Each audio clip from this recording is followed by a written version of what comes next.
ओम नमः सिद्धेभ्यः ओम नमः सिद्धेभ्यः यदैका भावेन प्रमुदिते मनःदरेन्द्रियः क्षणादासित तरिगे गणगणित मेघासुनिधि लभन्ते सर्वज्ञः शिवसुखसमाजं किमुददा महावीरे स्वामी महावीरे स्वामी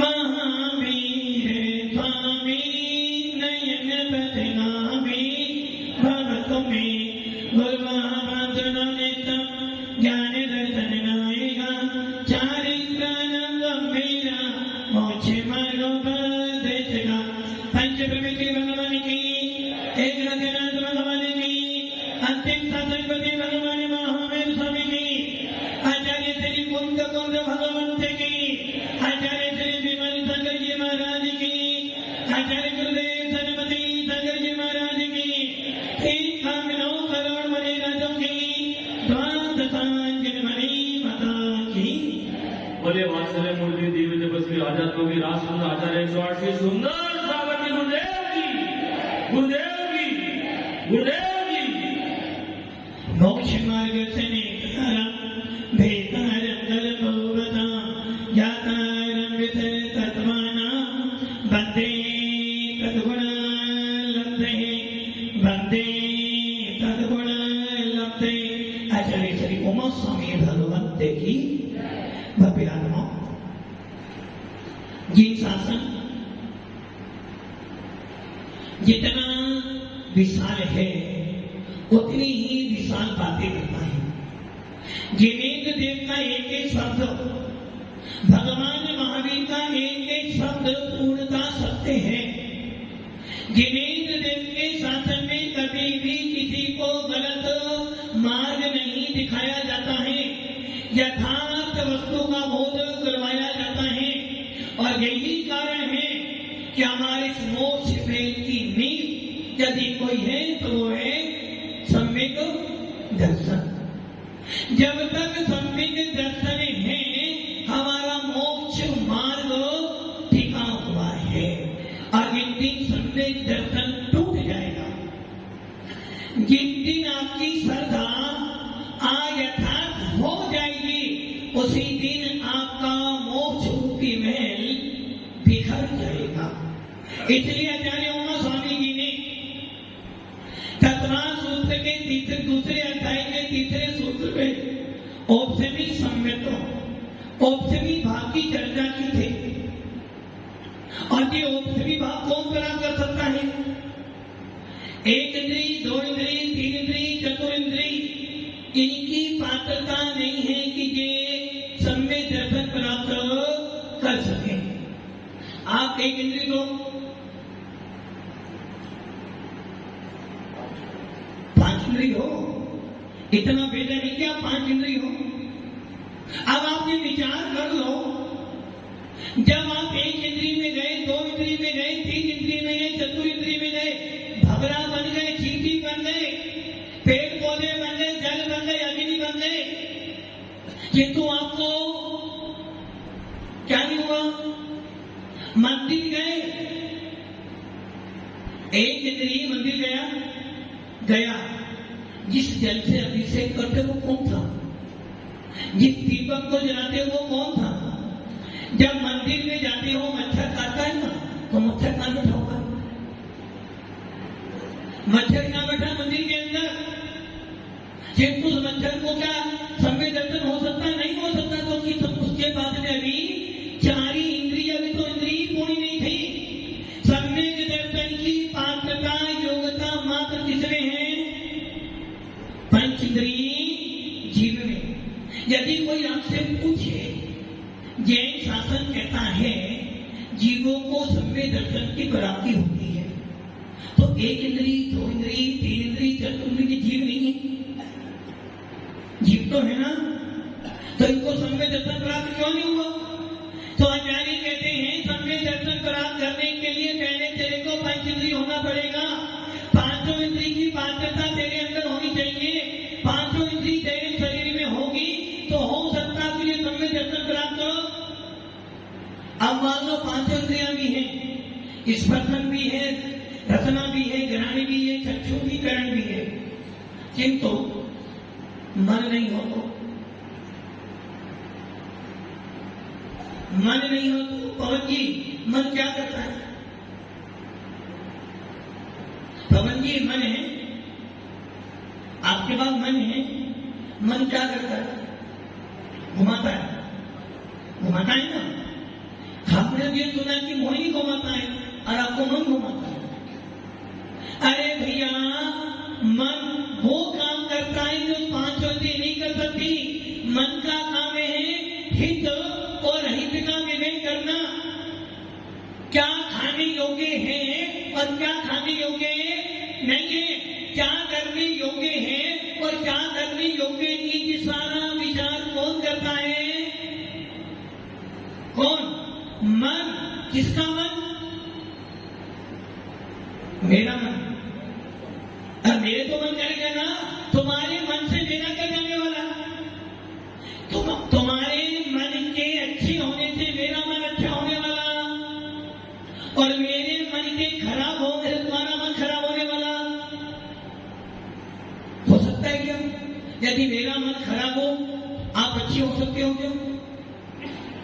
यदि मेरा मन खराब हो तो आप खराब हो जाओगे क्या?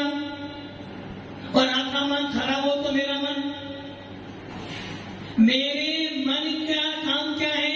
मेरे मन का काम है हित और हित का विचार करना, अच्छे बुरे का भेदभाव करना। किसी वस्तु को देखकर उसके बारे में जो चिंतन मनन किया जाता है वो कौन होगा? मन। बिना मन के ऐसा हो सकता है कि आपके पास पांचों इंद्रियों मन ना हो। क्या ऐसा कोई जीव हो सकता है जिसके पास पांचों इंद्रियों मन नहीं हो सकता है। ऐसा भी हो सकता है पांचों इंद्रियों मन ना हो। चार प्रकार के जीव होते हैं, नारकी, मनुष्य, देव और तिर्यक। नारकी संगी ही होते हैं। इसलिए उमा स्वामी भवन क्या कह रहे हैं? यदि आपको औपसेविक भाव की प्राप्ति करनी है, यदि तुझे सम्य दर्शन की प्राप्ति करनी है तो तेरा पंच इंद्रिय होना अनिवार्य है। और पंच इंद्रिय के अंदर भी संगी। तो इसका अर्थ क्या हुआ? असंगी जीव भी देव संगी ही होते हैं, नारकी संगी ही होते हैं, तिर्यक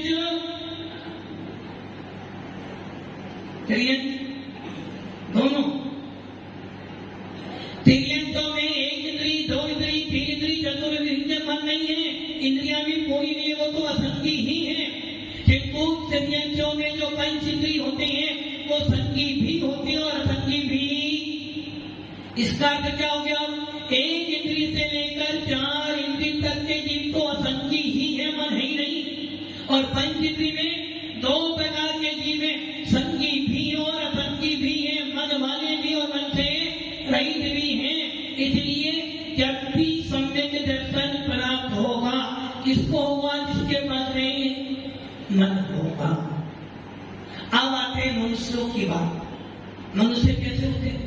संगी या संगी? राजू जी, संगी या संगी या दोनों?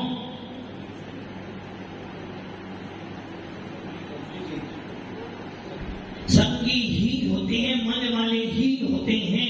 इसलिए उमा स्वामी कह रहे हैं सम्यक दर्शन जिसको प्राप्त होगा तो संगी होगा, जिसके बाद में मन होगा और उसमें भी मन भी मिल गया, पंच इंद्रिय भी हो गए, उसमें भी सम्यक दर्शन किसको प्राप्त होगा? जो गर्भज होगा। जन्म के 3 वेद उमा स्वामी जी अपने इस अध्याय में आगे बताएंगे। जन्म के 3 वेद। पहला उत्पाद जन्म, दूसरा गर्भज जन्म और तीसरा सम्मोचन जन्म। उत्पाद जन्म मतलब उत्पाद जनन का मतलब हो गया एक ऐसा स्थान जहां पर जीव जाता है और एक अंतर मोट में पैदा हो जाता है। उसको ना माता पिता चाहिए ना कुछ चाहिए, मां वो जीव यहाँ से मरा और अभी उसको देव गति में या नरक गति में पैदा होना है और तो उसको कौन सा जन्म करना, उत्पाद जन्म, वहां जाएगा और एक अंतर मोट में पैदा हो जाएगा। इसलिए उत्पाद जन्म किनका होता है? देव और नारियों का होता है। और आपका जन्म कैसा होता है? उत्पाद जन्म वाले कैसे जीव जिनको कोई निमित्त नहीं चाहिए, मां अपने योग्य स्थान पर पहुंचा और वहां उसका जन्म हो गया, उसे कहते हैं उत्पाद जन्म। और ऐसे जीव दो ही हो सकते, देव और नारी। अब आते हैं तिर्यंश। तिर्यंशों का गर्भज जन्म भी होता है, तिर्यंशों के भी माता पिता होते हैं। जिस प्रकार का सुख आप भोगते वैसा पशु भी करता है और उनसे उनकी संतान उत्पन्न होती है। और तिर्यंशों के अंदर एक चीज होती है, सम्मूर्छन जीव। अभी गर्मी ज्यादा हो गई तो कितने सारे जीव पैदा हो जाते हैं और सर्दी होने पर सबके सब मर जाते। तो तिर्यंशों में गर्भज जीव भी होते हैं और सम्मूर्छन भी, मतलब हवा पानी से पैदा हो जाते हैं। और मनुष्यों में, मनुष्य कैसे होते? धनपाली, गर्भज क्या सम्मूर्छन? गर्भजी होते हैं, सम्मूर्छन। राजू जी, मनुष्य गर्भज भी होते हैं और सम्मूर्छन भी होते हैं। मनुष्य गर्भज भी होते हैं और सम्मूर्छन भी होते हैं। गर्भज मतलब माता पिता के निमित्त से जिनकी उत्पत्ति होती है उन्हें गर्भज कहते हैं। और सम्मूर्छन जो हवा पानी से पैदा होते हैं, ऐसे मनुष्य भी होते हैं। और वो मनुष्य आपके शरीर में भी हैं और एक दो नहीं है, असंख्यात हैं। इसलिए आचार्य उमा स्वामी भगवान कह रहे हैं सम्मूर्छन मनुष्य भी हैं और तिर्यंश भी हैं, किंतु सम्य दर्शन किसको प्राप्त हुआ? जो गर्भज होगा। और हम लोगों ने सुना भूमियां दो प्रकार की है, एक कर्म भूमि और एक भोग भूमि। कर्म भूमि मतलब, कर्म भूमि का मतलब जिसके अंदर पुरुषार्थ हो। पुरुषार्थ करते हो? क्या पुरुषार्थ करते हो? क्या पुरुषार्थ करते हो? बिना खाना बनाना, बर्तन सब नहीं, बर्तन वाली तो होती है। खाना बनाना, खाना और नोट। अच्छा, आप लोग क्या काम करते हो? बहुत सारे काम तो हम ही करते, सवेरे से लेकर रात तक हम ही काम करते रहते हैं। आनंद तो इनको आता, काम तो हम ही करते सारा। कर्म भूमि उसे कहती है जिस भूमि के अंदर अति मसी कृषि वाणिज्य शिल्प कला का काम किया जाए। कर्म भूमि उसे कहते हैं जहां पर दान दिया जाता है। कर्म भूमि उसे कहते हैं जहां पर जिन्हें देव की पूजन अभिषेक की जाती है। कर्म भूमि उसे कहते हैं जहां पर चौथा स्थान प्राप्त किया जाता है। कर्म भूमि उसे कहते हैं जहां पर देशभक्ति बना जाता है, जहां पर महाव्रतों का पालन किया जाता है, उसे कहते हैं कर्म भूमि। और कर्म भूमि कहते हैं उसको जहां से ये जीव सिद्ध पद की प्राप्ति करता है, अर्थात जहां पर कर्म कर कर, कर्मों का विनाश कर कर अनंत सिद्ध पद की प्राप्ति की जाती है, उसे कहते हैं कर्म भूमि। और भोग भूमि जहां पर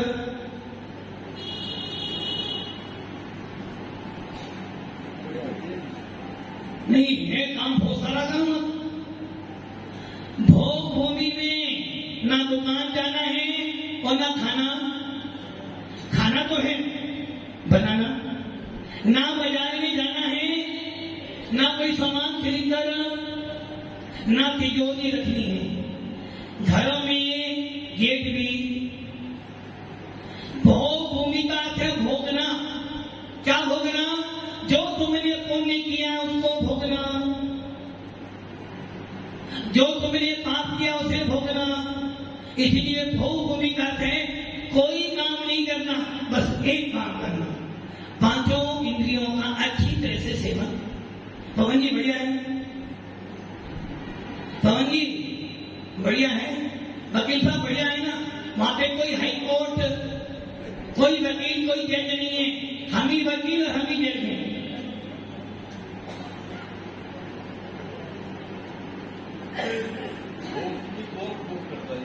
भोग भूमि में वो जीव जाते हैं जो इस कर्म भूमि में मुनियों की सेवा करते हैं।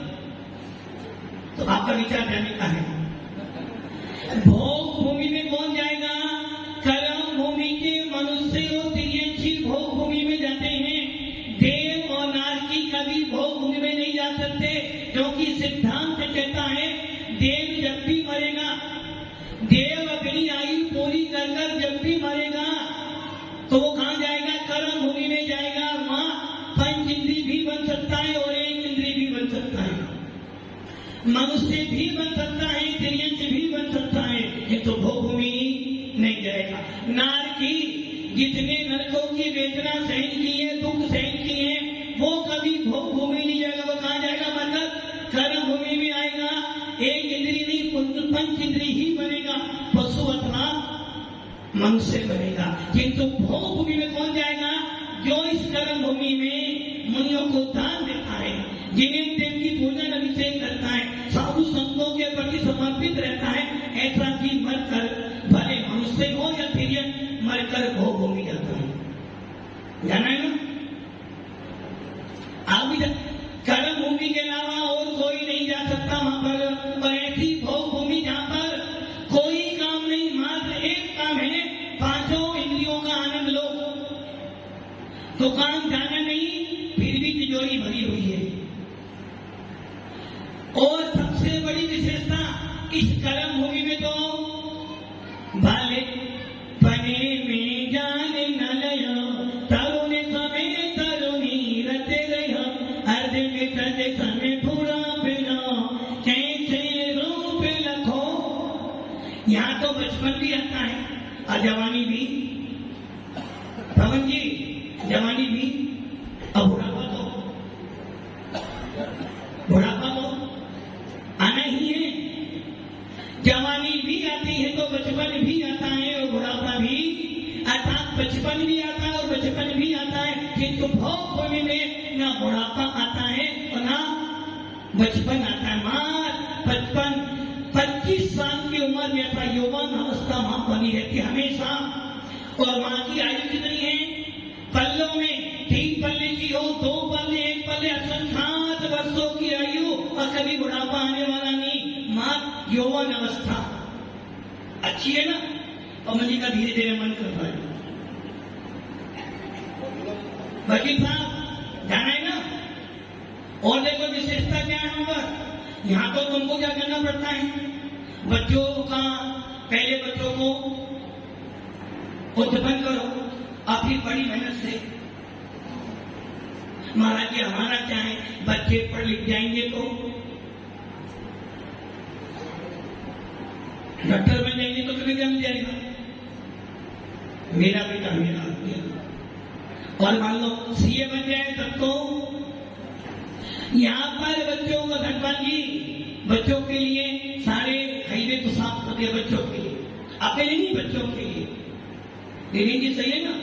और तुम्हारा धीरे धीरे किसके लिए? साधना के लिए, बच्चों के लिए, किसी के लिए नहीं।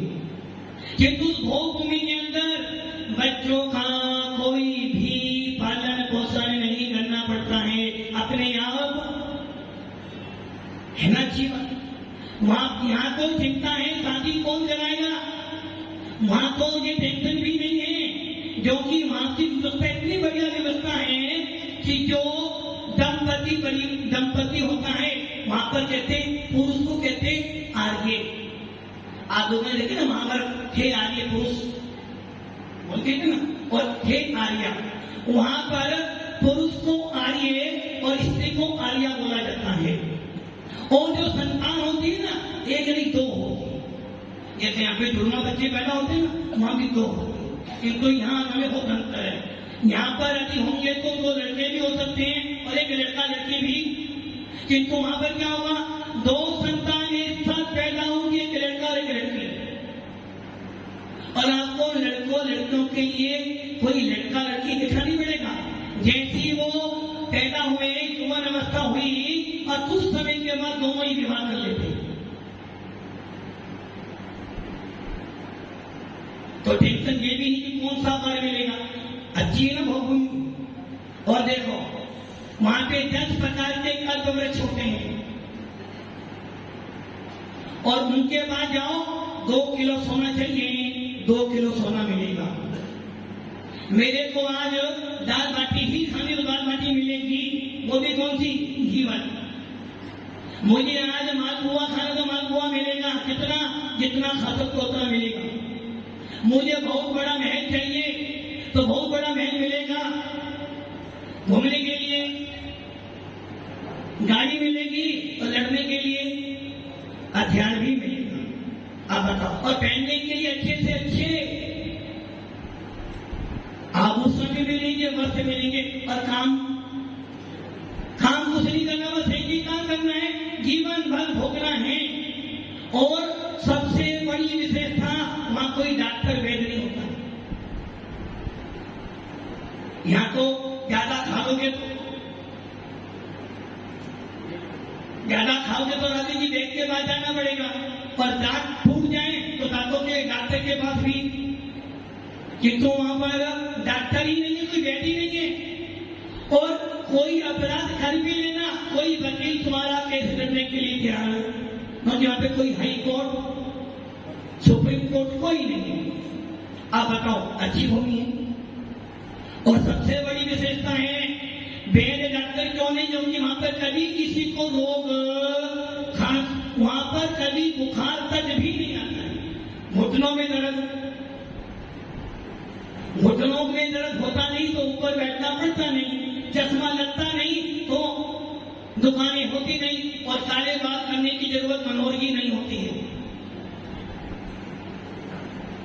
मनोहर जी 70 साल में भी 25 साल की उम्र लेकर बैठे कि मैं 25 साल का दिखूं होने वाला, किंतु भोगभूमि के अंदर 70 साल का व्यक्ति भी 25 साल जैसा दौड़ेगा। तो अच्छी है पवन जी, क्या बढ़िया। वहां पोता पोती नहीं होते, हर रोज अच्छा भोजन मिलता है, और बासी भोजन भी तुरंत। जाओ मांग के ला, मुझे पिज्जा खाना है, मुझे आज डोसा खाना है, चाउमीन खानी है, जो बोलोगे वो मिलेगा, और एकदम शुद्ध शाकाहारी मिलेगा। जाना है ना, कि तो भोगभूमि में यही कमी है।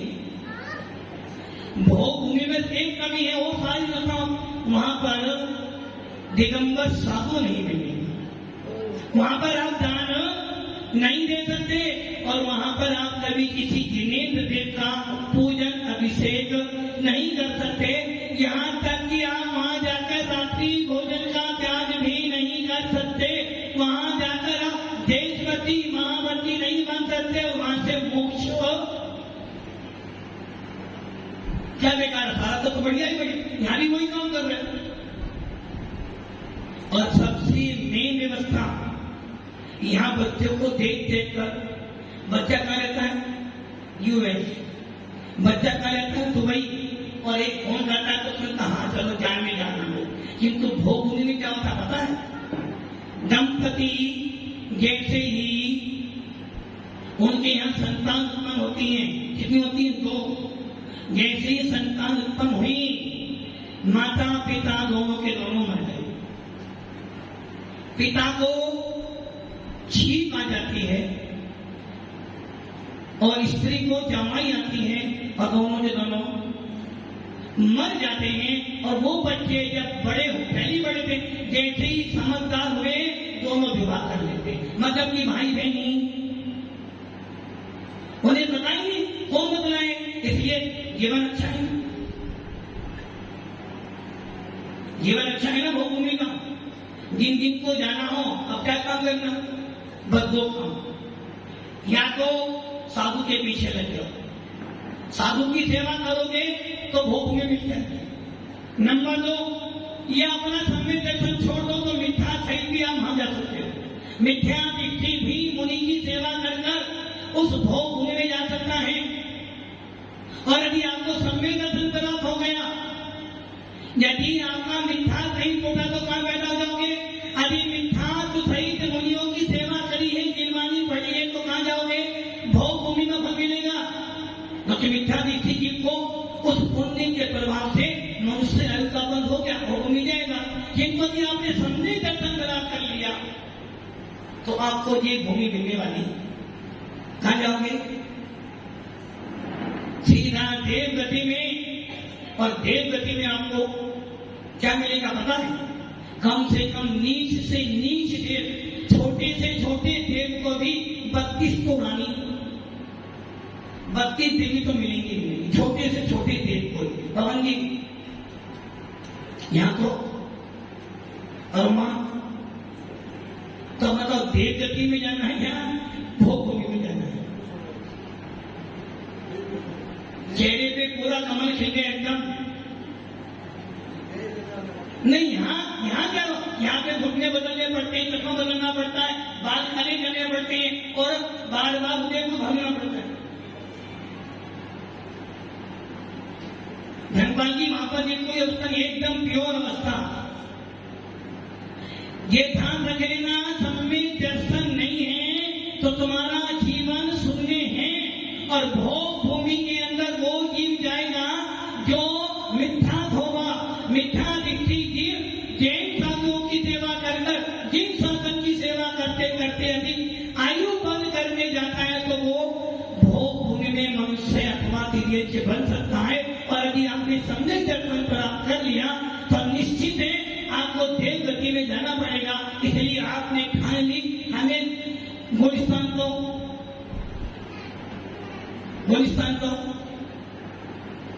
धनपाल जी पहले ही तो ऐसे कहां जाओगे? भोग भूमि में।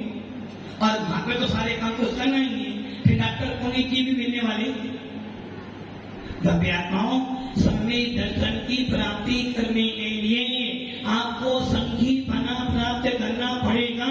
और संगी हुए बिना आपको सम्यक दर्शन प्राप्त होने वाला नहीं है। इसलिए अपने मोक्ष मार्ग पे बढ़ना चाहते हो तो अपनी आत्मा में ये उत्पन्न कर लो कि नहीं, मेरा गुलिस्तान। अभी भी भावना खराब कर रहे हो, अभी भी भावना, अरे ये बोलो महाराज जी ऐसा कोई पुण्य देवी आ जाए कि मेरा गुलिस्तान 5वां हो गया। चौथी की बात तो बात नहीं करें, तो 5वें की बात करें ना, क्यों नीचे डूबने की बात करें? कौन सा गुलिस्तान चाहिए आपको? संकोच की नहीं है। गुलिस्तान 5वां प्राप्त करना, चौथा नहीं करना। चौथा प्राप्त करके देव गति में जाएंगे और हो सकता है कहीं और चले जाए। और अभी माता जी बन गए तो निश्चित है कि मैं देव गति में ही तो गुलिस्तान को तो करना है। देखो पहले से 1 बॉल पे 4 रन मिलते हैं तो 5 रन मिलते हैं आपको गुलिस्तान। धनपाल जी चौथा प्राप्त करना है। अरे 7वां प्राप्त करो, 7वां क्या पहले चौथे की बात। अच्छा काम हो, 1 बॉल पर धनपाल जी 1 बॉल पे 6 रन मिलते हैं ना, 6 मिलते हैं ना। अभी 2 9 बॉल हो जाए तो 7 रन मिलते हैं ना, तो आप ही 9 बॉल पर आ जाओ। भव्यात्माओं, भावना ऐसी बनाओ कि हम भी अपनी आत्मा के अंदर परमात्मा को उत्पन्न करें। ओम नमः शिवाय।